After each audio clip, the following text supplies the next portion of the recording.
Pessoal, bom dia. É, Vamos fazer o nosso call mensal, né, hoje, referente ao mês de junho. Eu sou Marcelo Cavalheiro. Vou começar falar um pouquinho do que a gente fez no mês, como é que foi nossa performance, um, um recap um pouco mais rápido do semestre.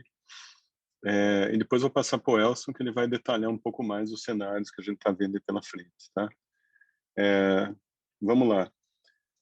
O mês passado, né, o mês de junho, foi um mês ok para os mercados, né? O mercado, quando a gente olha para índice, o índice acabou andando um pouco no começo do mês, andou bastante até, e depois, uns 3 e poucos por cento, e depois devolveu quase tudo até o final.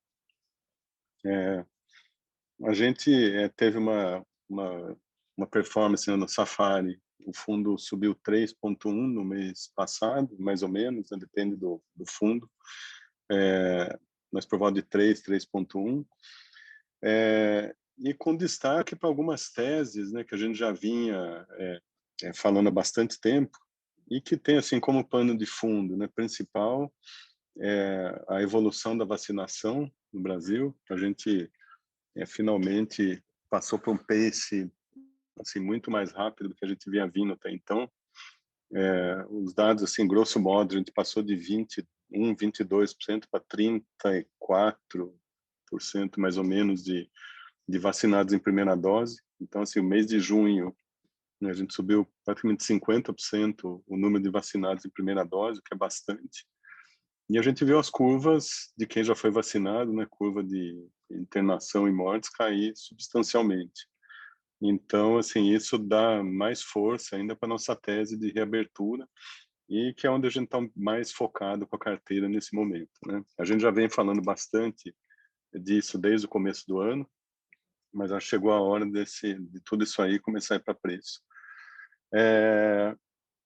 A gente teve no fim, né? E eu vou só passar rápido, que o Elson vai explorar bem melhor isso. No fim do mês, a gente teve ou do meados do mês, né, para cá, acho que o CPI entrou na parte um pouco mais delicada aí para o Bolsonaro, que é essa parte da Covaxin, e talvez isso aí tenha atrapalhado o mercado no final do mês. Combinado a isso, teve também a variante Delta do vírus, que acabou atrapalhou bastante a Europa, mas a gente está vendo isso aí como uma oportunidade de compra, tá? Então, a gente, inclusive, tem movimentado algumas posições que a gente tem lá fora em relação a isso. Detalhando um pouco aqui de onde veio nossa performance no mês de junho, principalmente de varejo, né, dos 3 pontos, 1,9 nós ganhamos no varejo. E aí, quando a gente abre um pouco onde foram esses ganhos, a maior parte, não a maior parte do 1,9, mas a maior contribuição individual veio de via varejo, que é uma posição que a gente já zerou, inclusive, aí, praticamente no final do mês, no último pregão do mês, a gente zerou. E aí, motivos, né? A gente acha que ela fez evoluções relevantes no e-commerce, mas a gente não coloca ela como um dos vencedores do e-commerce ao longo prazo. A gente coloca Mercado Livre, Magazine Luiza, Amazon e a B2W. Então, ainda que ela tenha uma distribuição muito boa, a gente acha que ela está atrasada ainda nessa corrida aí do e-commerce. Então, a gente zerou a posição, mas teve um ganho relevante para o fundo, né, desse 1,906 veio via varejo. Ganhamos 0,5% de track and field. Acho que o mercado finalmente está colocando um pouco mais no preço as qualidades dessa empresa. A gente já tem essa posição desde o IPO. A gente ancorou o IPO junto com outras casas. A gente está bastante satisfeito com a evolução desse negócio. E, por fim, acho que mais duas que merecem comentário. A Arezzo, que é uma posição já antiga do fundo, e que a gente desinvestiu de um pedaço, mas continuamos ainda com parte da Arezzo na carteira. E Vivara, que a gente acha que, assim, além dela ter ido muito bem o ano passado, né, em termos comparativos, quando a gente olha as outras empresas, em especial do segmento, a gente acha que tem uma oportunidade muito grande pela frente, com ou consolidação novos negócios, né, com a linha Life que ela tem, que é um negócio espetacular, que a gente acha que cresce muito. A segunda maior contribuição, ela vem de uma rubrica que a gente acabou chamando de carteira tech, não é bem uma carteira tech, mas como ela não se encaixa em varejo, não se encaixa em transporte, não se encaixa em quase nada, acho que esse nome acaba sendo melhor para ela. Uma é Infracommerce, que é uma posição pequena do fundo, mas subiu bastante no mês, né? O IPO foi a 16, a gente entrou no IPO, a ação está hoje 23, deve ter fechado por aí o mês passado, então assim, um ganho importante. A Sequoia Logística, né, que é uma empresa que a gente gosta também, tem uma posição não muito grande, mas já razoável. Então, esses dois nomes foram praticamente assim, 1,5 ponto que nós ganhamos em carteira tech. Ganhamos em consumo 1,2, disso aí, quase 100% disso na CVC. É um nome também que a gente já vem falando há muito tempo e continuamos carregando, e a gente continua muito otimista. A gente acha que esses temas de serviços e turismo, principalmente, né, aí tem Azul e CVC, acho que vão ser os grandes vencedores dessa reabertura, que a gente ainda vai ver assim, passos muito mais largos ainda de reabertura em relação ao que a gente viu até agora. Depois, uma posição, um ganho em bancos, uma posição, um ganho um pouco menor de 0,5 ponto do PL. Aí não tem um destaque claro, tá? Então não vou nem entrar nos nomes. Depois commodities, nós tivemos uma perda nesse mês passado. E aí principalmente em siderurgia e mineração, e né, elas tinham caído bastante aí no mês passado. A gente acabou saindo, mas elas caíram muito rápido. Nós saímos de posição, mesmo assim com prejuízo. Mas já refizemos aí num nível mais baixo de preço. Então acho que tem mais uma pernada ainda nesse setor, para depois a gente sair. Isso aqui a gente sempre comenta isso, que commodities em geral são posições de trading do fundo. Então está muito alinhado com o que a gente se propõe a fazer nessa parte da carteira. E depois, acho que do lado de perdas, aí não teve, as perdas não foram muito relevantes, né? Onde não teve mais perda foi em concessões 0,2 de PL, com CCR, com rodovias. A CCR divulgou no final do mês ou no dia 1º o acordo com o Estado de São Paulo, e mesmo assim a ação não subiu muito, acho que o mercado está digerindo isso. É extremamente positivo para a empresa esse acordo que enterra litígios aí de 16 anos, então 15 anos. Faz sentido imaginar que ela possa performar bem daí para frente, tá? Então é isso aqui em relação à performance do mês. Em relação ao semestre, a gente fechou aí por volta de 8,9, tá, de variação positiva, né? O fundo subiu 8,9 no semestre. Principais contribuições aqui, deixa eu pegar aqui. Desses 8,9, o varejo foi a maior parte, tá? 6,9. E aí, aqui tem uma contabilidade complicada de Açaí e Pão de Açúcar, então, mas assim, os dois, né, quando a gente olha o combo, porque teve uma marcação, quando teve a cisão do Pão de Açúcar em Açaí e a posição remanescente de Pão de Açúcar, você acabou tendo um preço de partida muito diferente. Mas se a gente somar Açaí e Pão de Açúcar, eles deram alguma coisa como 4% de contribuição, tá? Nesse ganho de varejo, que foi de 6,9.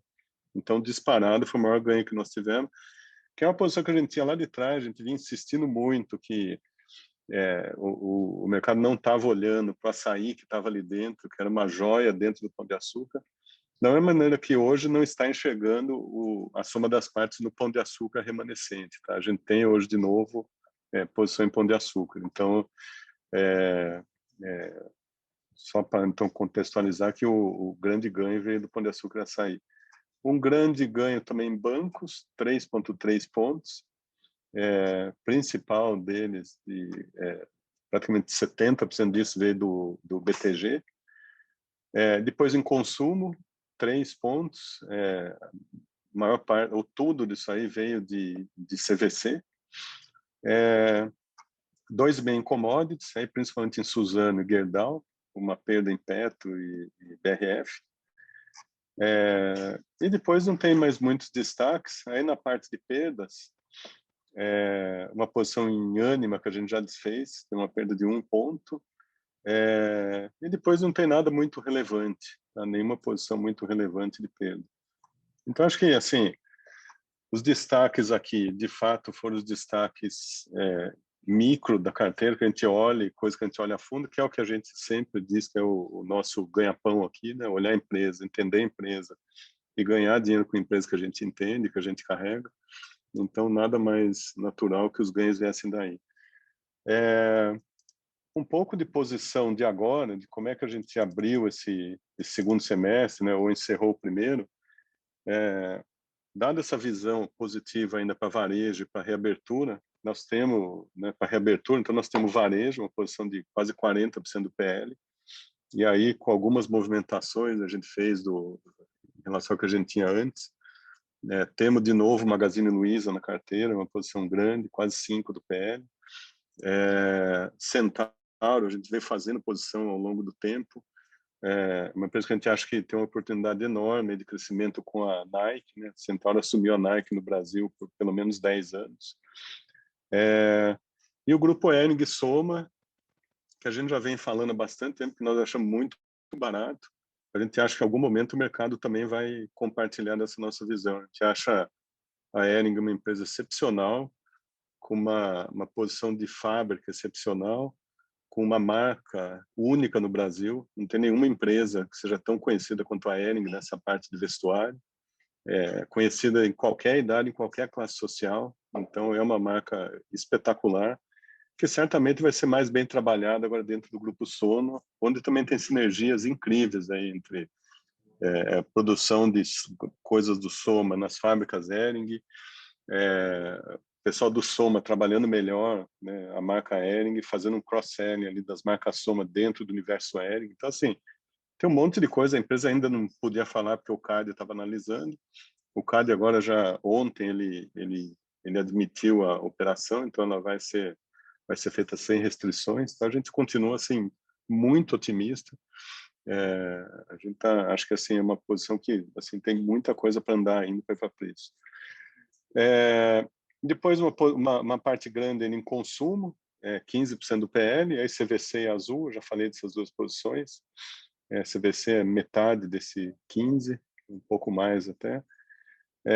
Uma posição em bancos seguros, e aí muito pequeno nos bancões. A gente acha que está difícil esse call de bancões, a gente gosta, mas aqui o mercado, assim, o mercado não tem dado o benefício da dúvida para resultado dos bancos. Então, a gente resolveu reduzir e esperar um pouco mais para ver se faz sentido voltar nas posições. Continua sendo o BPAC, aí, o BTG, o grande nome aí desses 13% em bancos. E tem uma posição no Banco Inter que a gente fez agora nessa queda aí pré-aumento de capital. Outras posições relevantes ainda no mercado doméstico, em saúde, 8% do PL. O principal nome é Redditor, 75% de tudo isso é Redditor. E a Pvida a gente tem comprado nas quedas do papel, tá? A posição ainda é pequena, mas que a gente vai construindo aos poucos. A gente acha que essa parte de saúde vai ser importante para o cenário que a gente vê que não é tão construtivo para 22, tá? Então nós estamos construindo isso aí devagar. A gente acha que é bem redeável essa posição com o índice lá na frente, tá? Depois uma posição de 6% em concessões, com CCR e com rodovia, essa carteira Tech, que eu já falei, que são aqueles dois nomes ali principais, 8 do PL, e commodities, né, do outro lado, aí, que, quer dizer, muito mais exposto a câmbio e ao ciclo externo, com 27% da posição do fundo, e aí dividido em siderúrgica, CSN Gerdau, petroleiras e empresas frigoríficas também, tá? Marfrig e JBS. A gente fez a posição em Marfrig agora há pouco tempo. A gente acha que um pouco para frente aí ela no fim vai fazer o bid pela posição total ou propor a fusão dela com BRF. A gente vê um grande valor nessa fusão aí. Acho que Marfrig aporta um conhecimento muito grande desse mercado de carnes. Sobre a carteira é isso. Eu vou só passar aqui agora como está a posição do fundo em termos de net long. Estamos com 99, 108 de exposição com alavancagem, tá? Aqui tem temos um derivativo, principalmente de Vale aqui, e a exposição bruta é de 153% do PL. Estava em 190%, veio reduzindo. A gente está fazendo um esforço agora para trazer isso aí um pouco mais para baixo, mas assim, não que a gente não possa ir para cima novamente se a gente tiver oportunidades, mas por enquanto a gente acha que faz sentido liquidando um pouco principalmente a parte vendida no índice que a gente tinha, tá, via BOV. Pessoal, minha parte aqui é isso. Eu vou passar para o Elson fazer os comentários da parte dele e volto nas questões.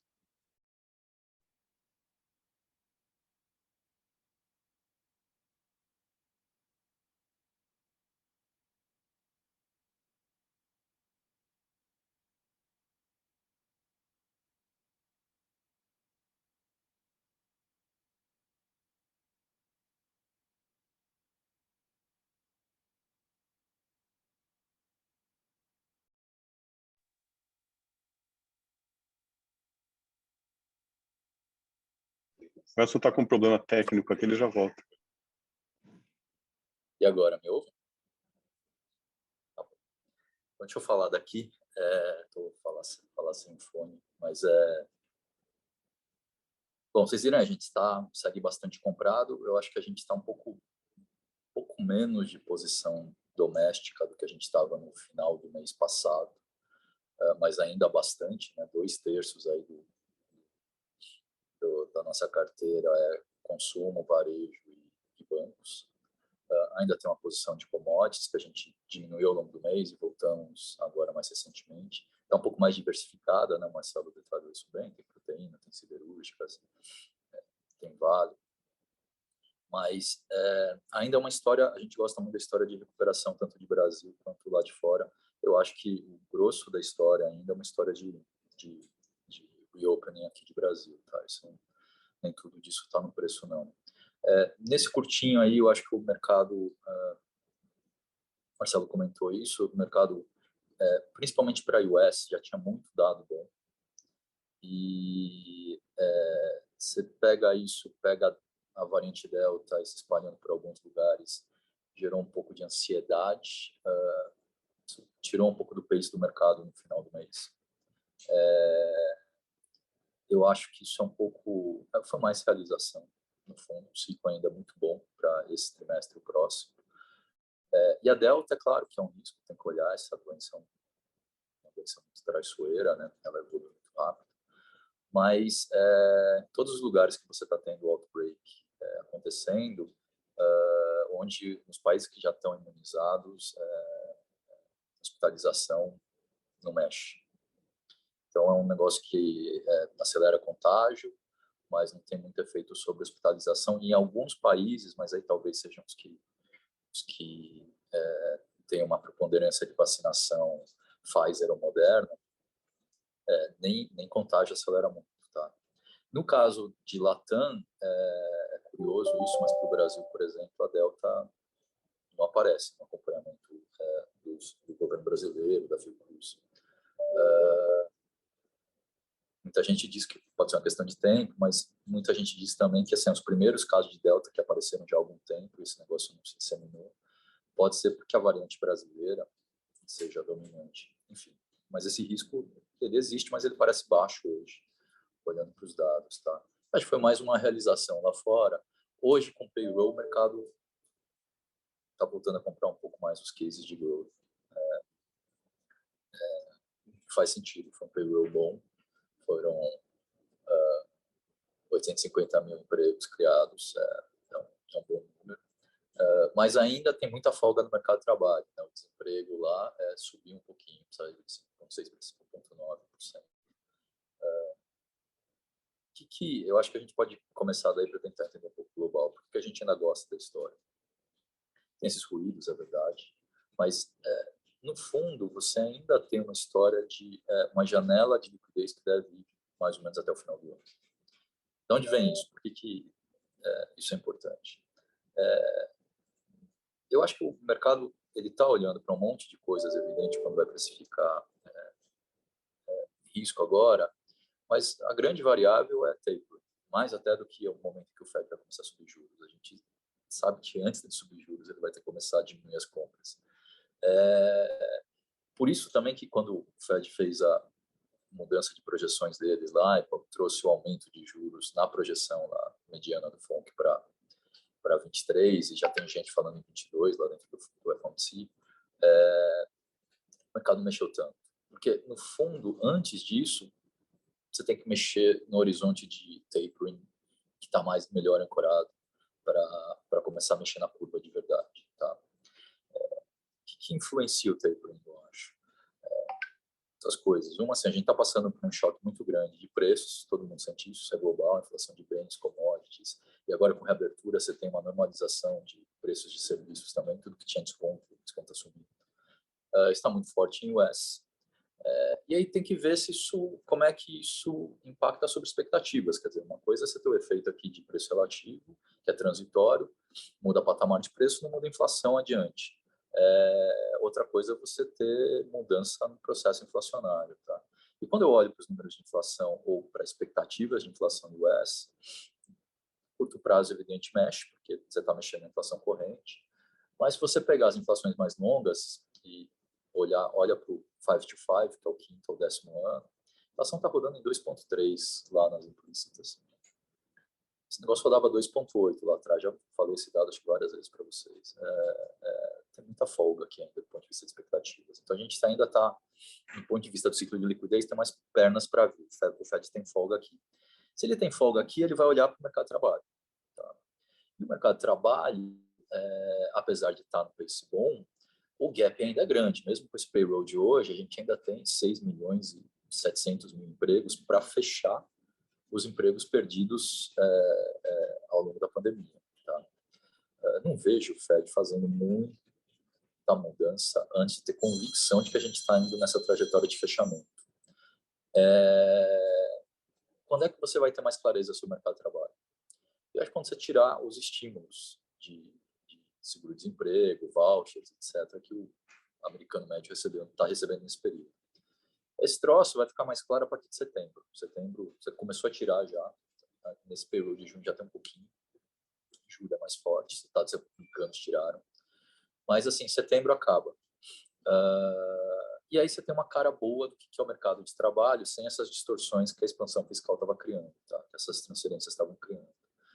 Eu acho, como se as expectativas não mexerem, acho que elas estão bem ancoradas, que tapering é uma história para anunciar mais para o final do ano e começar a fazer no começo do ano que vem. Tá? Se as coisas vierem muito bem, o crescimento for muito forte, pode ser um pouquinho antes, mas estamos falando aí de último quarto para Q1 do ano que vem. Esse é o horizonte que a gente tem. E, assim, num ambiente de muito crescimento. Tá? Se vale essa liquidez toda, e quando você olha para as taxas, elas continuam muito baixas, quer dizer, o juro real no meio da curva lá para 5 anos, os Estados Unidos ainda está em 1,6 negativo. Com liquidez tão ampla, voos menores no mercado, o mercado vai para risco e ele quer correr risco em case de crescimento. Eu acho que, falei aqui no começo, para a US parece mais no preço, então virou mais uma questão de teses diferentes, então você tem momentos em que você está mais growth contra velhos, cíclicos, teve outros ao longo desse ano que foi mais cíclicos contra growth, por aí vai. É menos um case de beta, eu acho. Europa ainda tem mais coisa de crescimento, porque a vacinação veio depois, a aceleração está vindo mais forte agora, ela ficou um pouco prejudicada por causa desse risco de delta, que eu acho que vai sair dos preços. Lembrando que o impacto econômico da Covid é lockdown e a redução de atividade. Para isso, você precisa estressar o sistema público, o sistema de saúde. Tá? Então, os países estão imunizados, esse estresse não existe. Então, acho que tem uma história interessante aí de Europa e emergentes com vacinação. Né? A boa notícia para emergentes, o Brasil pega uma carona grande nessa história toda, é que a oferta de vacinas no segundo semestre global é muito maior. Tá? Você pegar a Pfizer, eu acho que eu mencionei esses dados no nosso último call, mas não custa repetir, ela entregou 500 milhões de doses até mês de maio. Só que ela vai produzir 3 bilhões de doses esse ano. Então, você tem uma produção muito maior, uma entrega muito maior de vacinas ao longo desse segundo semestre aqui, provavelmente da ordem de 2 bilhões e pouco de vacinas aí ao longo desse semestre. Isso é mais ou menos o que o mundo vacinou até agora, tá? Então, é bastante coisa.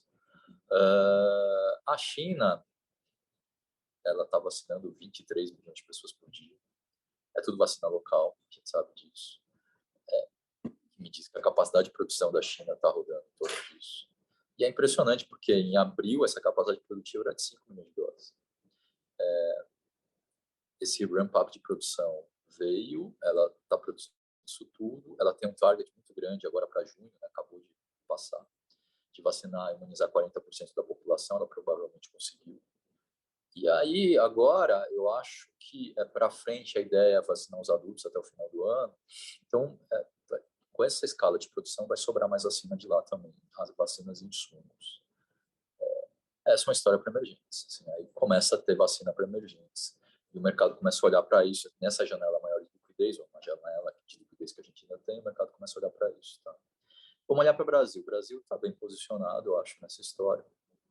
O grande risco que a gente tinha, a gente fez um monte de bobagem, quer dizer, isso tudo que a CPI está desvendando. Mas, assim, o grande risco que a gente tinha era faltar oferta global de vacina. Isso parece que é um risco muito menor. As vacinas estão chegando, estão indo rapidamente para a imunização. Isso permitiu que os governadores entrassem nessa competição aí de quem vacina mais rápido, né? Eu acho que faz, assim, os números que eles estão colocando agora, eles estavam muito conservadores no risco, agora eles foram para outro espectro, estão tomando bastante risco. Mas, assim, acho que é bem razoável, é mais ou menos o que a gente espera mesmo, lá pelo meio de setembro, talvez para o final em alguns estados, você imunizar a população adulta em primeira dose no Brasil, tá? Isso em si já é importante, você vai estar imunizando boa parte dos consumidores brasileiros em primeira dose nesse período. Além disso, tem um outro fator que ajuda muito quando a gente pensa em confiança na tomada de decisão aqui sobre negócios e consumo, é que dos dados que a gente tem acompanhado do sistema de saúde, de internações, você está claramente fazendo a curva para baixo. Os dados brasileiros, eles são, no agregado de Brasil, eles têm um delay na qualidade dos dados, tem subnotificação nos dados mais recentes. É um pouco mais difícil de olhar isso. Mas lá, então, você já percebe que a população que já tomou a vacina, as internações estão despencando. E a gente começa a ver isso nos dados agregados, aqui para São Paulo, os dados de São Paulo de internação são melhores. Tanto enfermaria quanto UTI, já há 2 semanas, 1 semana e meia, você tem apresentado quedas significativas. Você está abrindo alguma coisa como entre 1,5% e 0,7% de capacidade que você tem hoje no sistema por dia em enfermaria e UTI. O sistema está ficando mais livre. Então, eu acho que a gente vai ter uma coincidência nesse quarto aqui de estar sendo vacinado com as internações despencando. Tá? Isso, do ponto de vista de confiança, é muito importante. Vamos olhar, então, para o macro disso. Como é que a gente encaixa isso nessa história? Bom, é abertura, evidente, né? Os negócios vão voltar a alguma normalidade, não vai ter mais essa restrição. E aí, quando eu olho para empresas e famílias, eu acho que a gente tem que ter na mente uma coisa bem importante. Esse é um ciclo mais positivo do que outros. Ele não foi causado por um fator econômico, né? Foi basicamente a pandemia. E balanço de empresas e famílias parecem muito bem equacionados. É diferente, por exemplo, de quando a gente estava lá na crise da Dilma, lá em 2015, que a gente saiu daquela crise, fizemos um monte de reforma, mas a gente não conseguiu crescer porque o balanço dos bancos tinha problemas. Estavam ofertando crédito, vocês devem lembrar disso, renegociação do corporate. Assim, os bancos saíram com balanços prejudicados lá. Dessa vez, não. Dessa vez, quando eu olho para a carteira dos bancos, o NPL está no low, muito perto do histórico, tanto para firmas quanto para famílias. Do âmbito das firmas, empresa de pequeno e médio porte conseguiu fazer renegociação com o Pronamp, os que sobreviveram, né, evidente, né? Muita gente ficou pelo caminho, mas quem conseguiu, quem está operando, alongou as dívidas, o Pronamp deu duration para esses caras. Em geral, a empresa de pequeno e médio porte sempre, capital de giro era da mão para a boca, agora tem um pouco mais de liquidez. E do ponto de vista das famílias, teve o auxílio que ajudou, mas teve um negócio que é muito importante. O cara de renda média para cima, poupou. No fundo, ele não tinha tanto para onde gastar nesse período todo. Ele ficou tolhido, a cesta de consumo dele estava limitada. Uma parte disso migrou para bens duráveis, ou para imóveis, esse tipo de coisa. Mas ele ficou... os gastos habituais dele diminuíram um monte nesse período. Para vocês terem uma ideia, quando a gente olha para a poupança privada do Brasil, esse troço roda nos últimos 10 anos entre 10% a 15% do PIB, na média mais perto dos 15% do PIB. Você teve trimestres aqui na crise em que esses números chegaram a 30% do PIB, 25%. Né? O brasileiro poupou. No agregado, você gerou poupança. Significa que agora, na reabertura, quando você pode ir para restaurante, você pode viajar, acessar shows, você volta a trabalhar no ambiente normal, tem que comprar roupa, calçado, esse tipo de coisa. Essa poupança que os brasileiros fizeram nesse período vão ajudar a financiar a volta. Tá? Então, a gente tem uma demanda reprimida e tem renda, tem poupança, na verdade, para financiar essa volta. A gente vai ver números muito bons. Nosso acompanhamento de dia a dia aqui já mostra isso. Tá? O terceiro TRI já vai ser bastante positivo, acima de 1%, provavelmente. E se a gente tiver certo, a gente vai ver números acima de 6% de crescimento nesse ano. Tá? É claro que tem uma dúvida aqui sobre o IBGE pode revisar os dados do primeiro TRI, quer dizer, tem um monte de disclaimers aqui para fazer, mas o ponto é, tem uma história de crescimento mais forte, ainda o mercado não precificou ela completamente. Tá? Aonde que vai ser essa volta? Vai ser nos setores que ficaram para trás.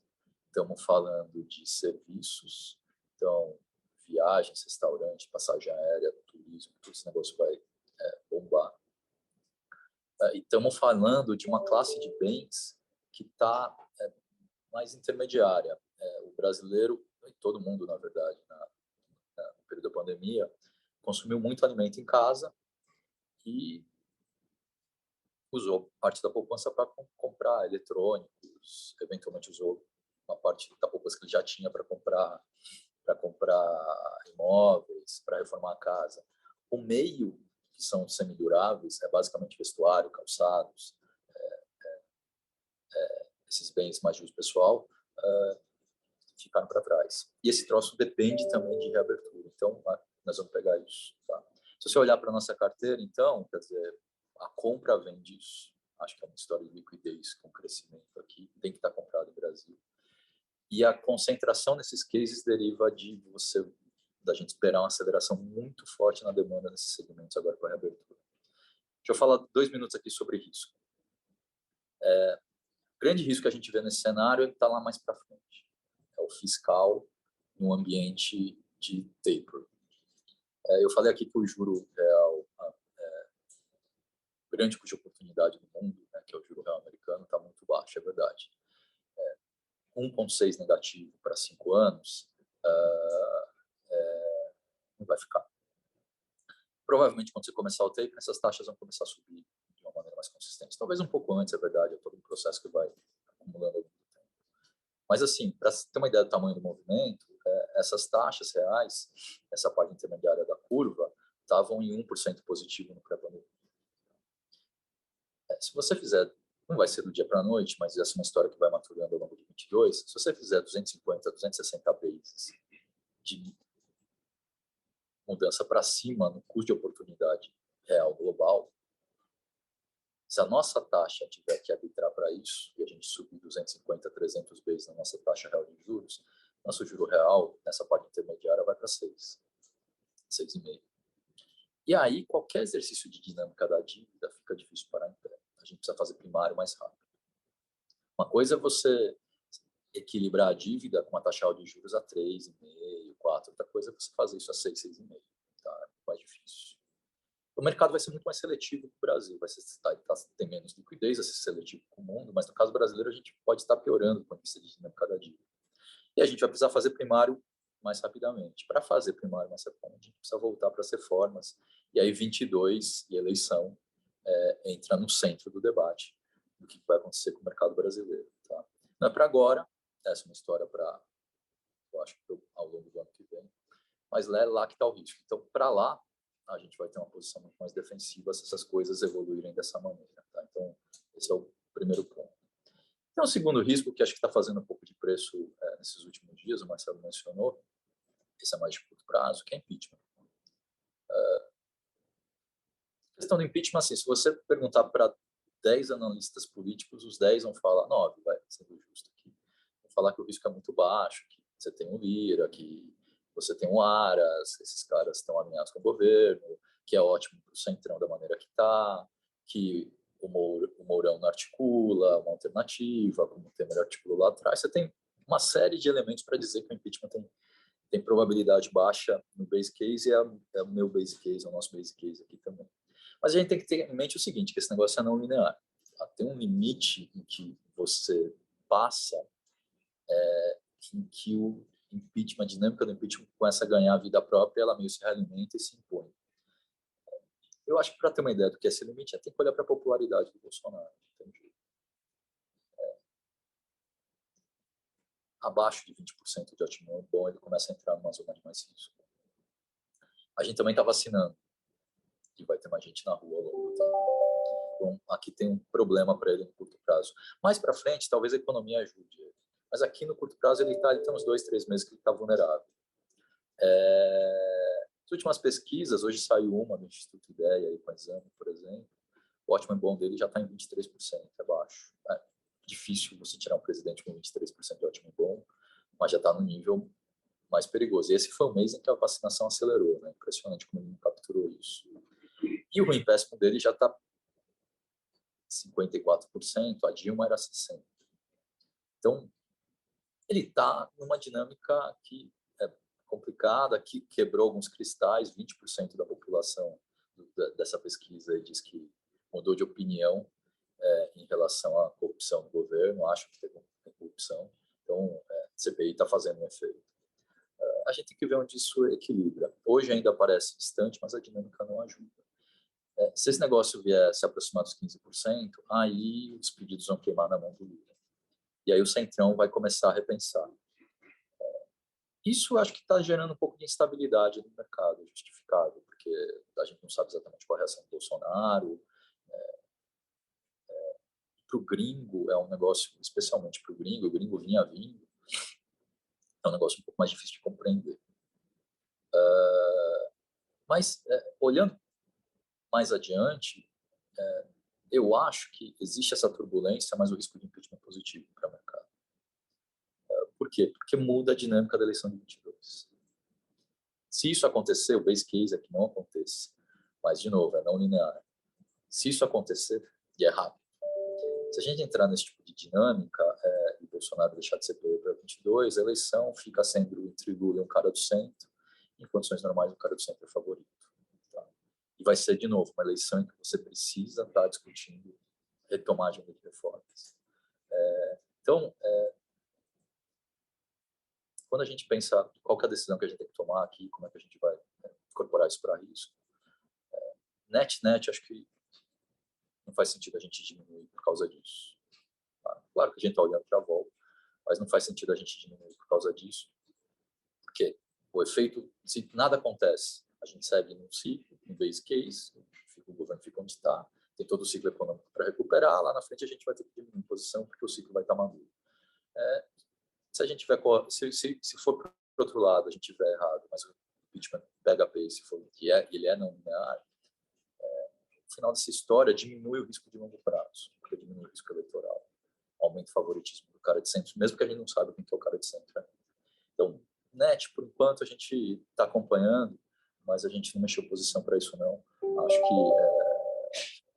que na verdade tem que prevalecer no curto prazo a recuperação da economia, e acho que é isso que a gente vai capturar, tá? No final do ano, aí amadurecendo o risco global a gente tem que pensar, mas a gente tem 3 meses. É isso, pessoal. Vamos para as perguntas aqui. Vamos lá, vou começar a ler. É isso aí. Vamos lá.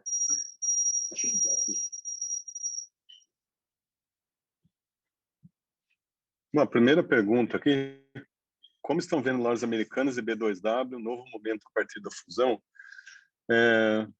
Pois é, essa história de Americanas e B2W foi, assim, acho que a empresa perdeu uma grande oportunidade de fazer uma fusão bem feita, né?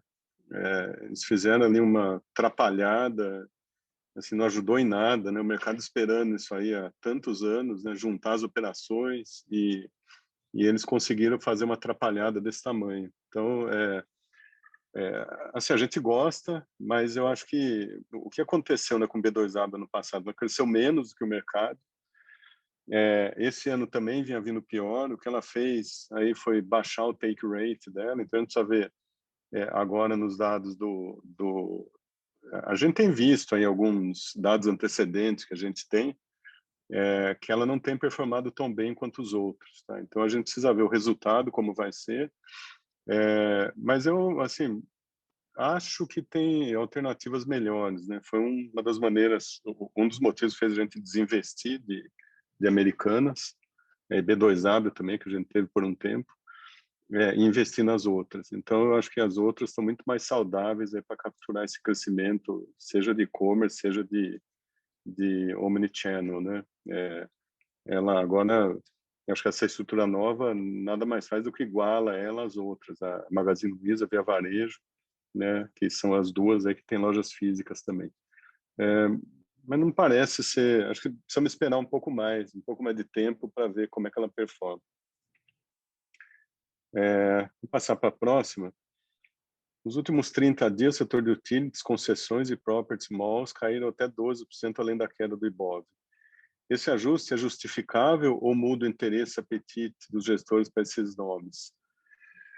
Olha, a gente está nesses nomes muito mais em tema micro do que tema macro, né? Nós temos uma pequena posição, muito pequena mesmo, em Iguatemi. A gente gosta muito do Iguatemi. Nós compramos depois que ele propôs a fusão com o grupo Gereissati, né, que é o controlador. A gente acha que assim, o que vai acontecer, ele vai sair do novo mercado, mas preserva todos os direitos para os acionistas. Então, assim, muda pouco, mas muda, né, porque sai do novo mercado, alguma coisa muda. Agora, ele fica com muito mais poder de fogo para fazer consolidação de outros ativos, seja comprar participações minoritárias, seja comprar outros shoppings, enfim. Ele fica com muito mais poder de alavancagem, sem que o controlador perca o controle, né? Mesmo tendo menos de 50% do interesse econômico no ativo, ele vai ficar controlando a empresa. Então, assim, como é que a gente enxerga isso? Enxergamos que juro subindo, evidentemente que não é bom para os bond likes, como essas empresas. Então, a gente preferiu ficar nas histórias micro. Iguatemi, eu já tinha falado no call sobre CCR. Então, são cases micros que a gente acha que faz sentido estar nesses três setores aí que estão citados na pergunta. A próxima pergunta. Bom dia. Vocês consideram um cenário de elevação de taxas de juros nos Estados Unidos e quais os impactos dessa elevação no Ibovespa? Eu vou falar um pouco aqui rápido, passo para o Elson aqui. Acho que o Elson comentou um pouco agora que tem impacto, né? E vai ser um momento que provavelmente a gente vai reduzir exposição. Mas eu passo agora para o Elson complementar. Oi, estava vendo as perguntas aqui. Então, sobre juros é aquilo que eu falei. Primeiro, antes de subir juros, você tem que fazer o tapering, né? Tem que começar a retirar estímulo. Acho que isso que é o mais relevante. E a partir daí você vai... quando você começar a fazer o tapering, você começou a entrar no pace de pensar em tightening, de política monetária americana. Primeira carta que cai no castelo aqui é emerging markets, em geral. Então, se a gente não conseguir equacionar melhor o fiscal até lá, não dá, porque a gente tem que fazer reforma, não são coisas que estão na agenda, não é essa tributária que vai fazer isso, a gente vai estar mais vulnerável. Essa é uma história para para 22, tá? Ao longo de 22. Mas não é uma história para já, não. Acho que a gente vai estar mais vulnerável, o ciclo vai estar maduro já, e a gente vai estar numa posição de mais risco. Mas não é para já. Eu acho que é essa história que a gente vai ver ao longo do ano que vem. Eu vou ler a próxima aqui. Quais primeiras reações em relação aos potenciais impactos da reforma tributária? O mercado penalizando ex ante alguns setores traz oportunidades? Por quê? E aqui alguns setores, bond proxies, pagadores de dividendos. Bom, a reforma acho que estão colocados os termos iniciais da reforma e para alguns setores ela é negativa, né? Esses aí citados especialmente, aqueles que usam muito o JCP ou que usam ou que pagam muito dividendo, né? Então claro que vai ter um problema. Não acho que por enquanto seja oportunidades, né? Porque a gente também falou desses setores aí na última resposta que tem algum problema com fim de ciclo aí. Então a gente não acha que sejam grandes oportunidades e ficamos nos temas micro. Minha impressão disso daí é assim, setor de duration não é para ter. Assim, a não ser que você tenha evento, como o Marcelo mencionou, idiosincrático da empresa ou do setor, beleza, mas não é para ter duration. A gente é um ciclo muito intenso, mas curto. Sobre reforma tributária, eu acho que é isso que o Marcelo disse, assim, tem algumas empresas que se beneficiavam mais de algum tipo de tax shield que você não vai ter mais. Mas mais do que isso, assim, acho que tem um problema de desenho, né?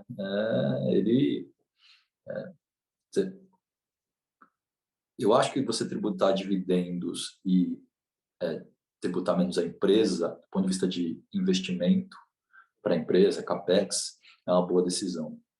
Mas o governo fez um troço, ele descalibrou isso, ele tributou demais o investimento, diminuiu um pouco o RPJ e pegou esse excedente para dar subsídio para corrigir a tabela progressiva, né? É um tipo de populismo tributário e ele aumentou a distorção do sistema. Então, era uma ideia boa que morreu lá no Palácio do Planalto.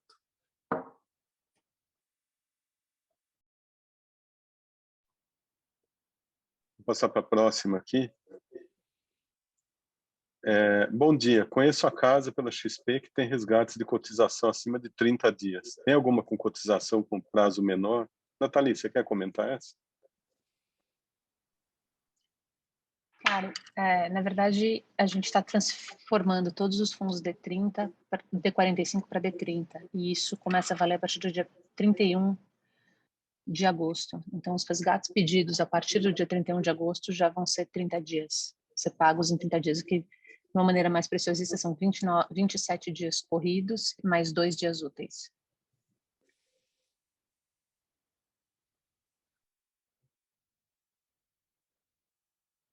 Está mudo. O que enxergam de valor na Infracommerce e Sequoia? Bom, eu vou falar aqui da tese de investimento, que acho que é melhor, né?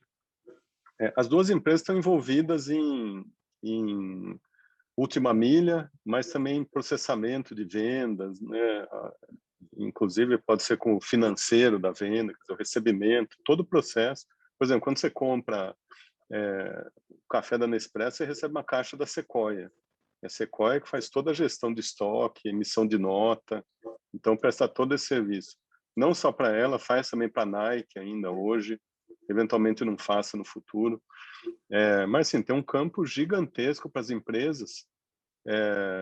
Inclusive, a carta que a gente vai soltar hoje, né, carta mensal de junho, ela comenta sobre esse direct to consumer, né, que é a entrega direto para o consumidor, quer dizer, a empresa vendendo direto para o consumidor, mas não necessariamente é ela que faz o manejo de estoque, nada disso, né, mas vai com a marca dela, como se fosse ela fazendo tudo, né, toda a parte. Infracommerce também, assim, em algumas partes é parecida, e faz também o B2B, né, que é a parte de empresa vendendo para empresa. Então faz toda a gestão dessa cadeia de suprimentos. São duas empresas assim muito interessantes, acho que ainda tem upsides relevantes para o nosso preço-alvo. As duas, tá? A próxima aqui, quanto da reforma tributária deve ser aprovada? Isso vai ser divertido, porque o governo soltou a proposta lá, tem geral, assim, vem em linha geral com o que vinha sendo vazado, mas agora os lobbies vão correr atrás, né? Então, eu acho que o desenho vai mudar bastante. Acho que, assim, taxar mais dividendo, acabar com o JCP e reduzir RPJ continua, essa é a linha principal da reforma. Eles vão dar algum benefício para a tabela progressiva, não tem jeito, mas você tem coisas aí como fundo imobiliário, com a maneira como você vai tributar as incorporadoras, você tem a maneira como você tributa o investidor estrangeiro, eu acho que isso tudo assim está em aberto, você vai ter discussão. E as alíquotas também, do ponto de vista de investimento, esses 20%, acho que está em aberto. Esse teto de isenção também acho que está em aberto. Provavelmente ele vai ter que entregar um pouco mais de RPJ. Meu palpite aqui não aprova esse ano. Assim, difícil. Na Câmara, o Arthur Lira topar vai, mas o Senado, por enquanto, muito difícil, né, nesse clima. E o Senado está muito pouco contemplado pelo Bolsonaro, não tem nenhum senador ministro. E os senadores já estão começando a jogar lá que, olha, tá vendo, quem fez problema aqui para o governo foi o Centrão, foi Ricardo Barros, foi o pessoal da Câmara, quer dizer, o Senado pode ficar com esse negócio. Como o setor privado não gostou, em geral, da reforma, o Senado pode ficar com esse troço embaixo do braço por um tempo também.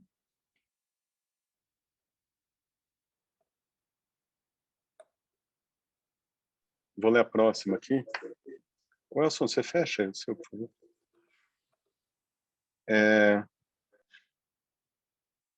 No segmento de saúde, por que preferem Redditor ao invés das verticalizadas Notre Dame ou Apvida, que tem maior controle de custos e, como consequência, entregam maior valor para o cliente através de planos competitivos? Bom, tem uma parte a pergunta muito boa, agora tem uma parte da resposta na pergunta, né?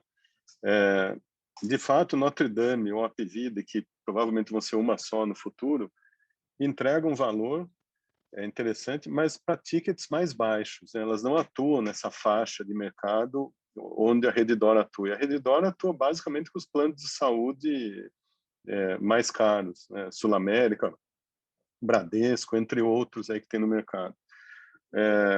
Eu acho que são duas estratégias complementares das empresas, né? Uma explora um nicho, a outra outro.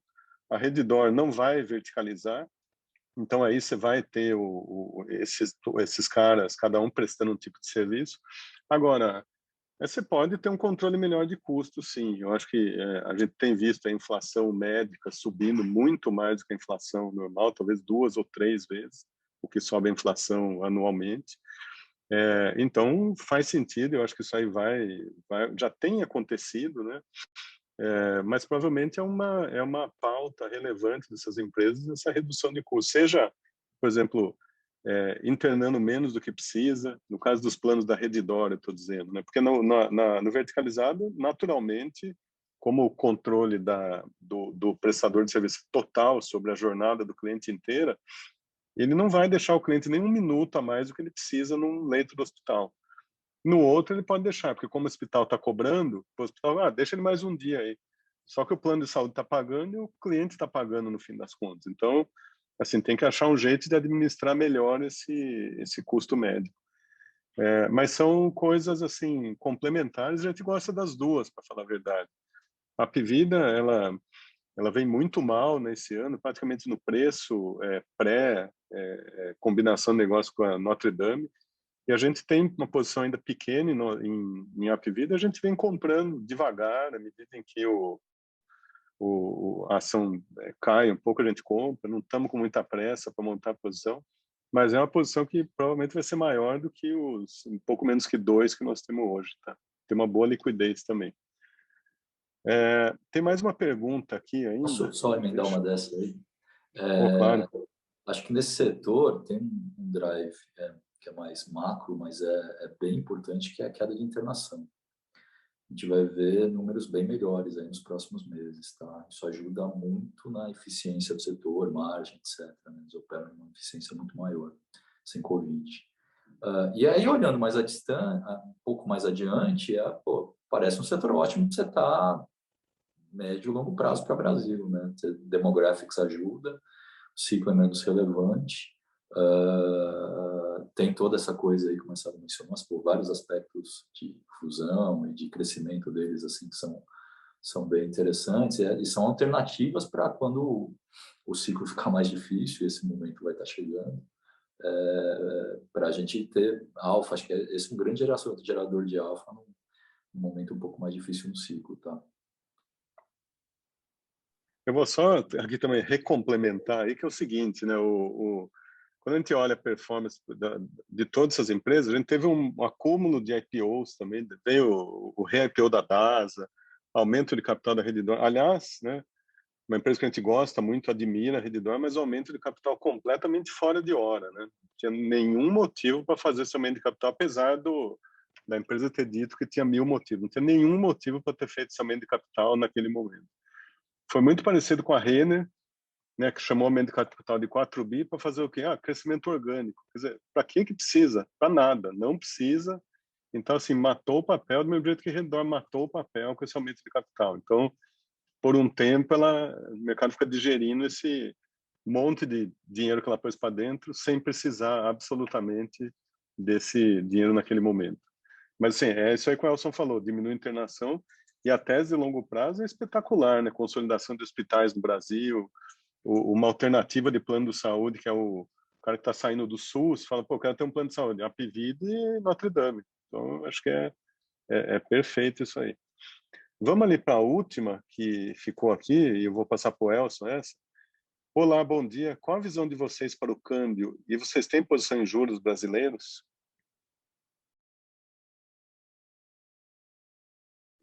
Estava no mundo. Bom, vamos lá. Para juros, a gente não tem posição direta. A gente, em geral, podemos até usar juros como hedge, mas em geral a gente tem instrumentos melhores, né? Depende de cada ciclo, mas nesse em particular, o juro vai a reboque do câmbio. E a gente tem um índice, tem caixa, tem outros instrumentos para a gente pensar aqui. Não tem posição em juros, então, e a gente reduziu bastante duration da nossa carteira. Acho que se você pensar nos papéis que tem esse perfil mais bond-like, por ter uma duration mais longa, a gente tem muito pouca coisa hoje na carteira. O que a gente tem está explicado por questões de evento, assim, micro de cada empresa. Para câmbio, olha, se a gente tiver certo em relação a essa leitura global, o real tem que apreciar um pouco mais. Não acho que é muito. Ele fica um pouco turbulento com essa coisa do impeachment, então tem que prestar um pouco atenção nisso. Mas, assim, eu acho que ele tem que apreciar um pouco mais. O modelo de comércio, vocês sabem disso, né? Todo economista fala isso agora, 4,40, 4,50. Não acho que a gente tem que ir para modelo de comércio, pelo amor de Deus. A gente está com o fiscal completamente desequilibrado ainda, olhando ao longo do tempo. Mas o que você tem, por enquanto, fiscal não é um eixo, porque você está crescendo. Quando você está crescendo com liquidez lá fora, você está arrecadando mais, o custo do dinheiro é baixo globalmente, sua dívida PIB parece menor, porque teu PIB nominal é maior, então é difícil você não ter um evento para te tirar e te botar numa dinâmica ruim, que o mercado eventualmente colocaria em dúvida o tamanho da dívida e a solvência fiscal do Brasil. Isso pode acontecer depois, com o tapering, tá? Então, por enquanto, acho que a gente tem um espaço para o câmbio apreciar um pouco mais, mas não está muito longe, não. O fato, a gente não tem posição em câmbio, é explícita, mas a gente uma das razões de a gente ter mais posição em commodities e um pouco lá fora é isso. Assim, já é um nível de câmbio que não diria que para você ter uma posição direcional, mas já é atraente.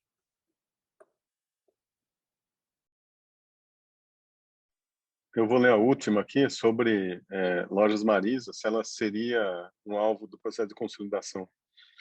Olha, eu acho que sim, a gente conversa disso aqui sempre. Então, pô, a Marisa era um alvo muito bom, por exemplo, a Renner, aparentemente, que é um segmento completamente diferente, né? Um outro nome, outro tipo de loja.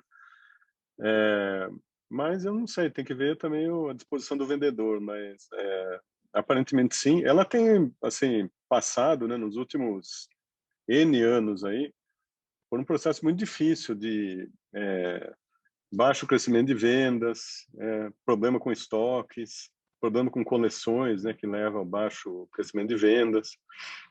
Fizeram uma reestruturação, mas ainda assim, ela precisa sair desse problema que ela tem, que assim, parece que ela não consegue, de fato, crescer consistentemente, venda e resultados.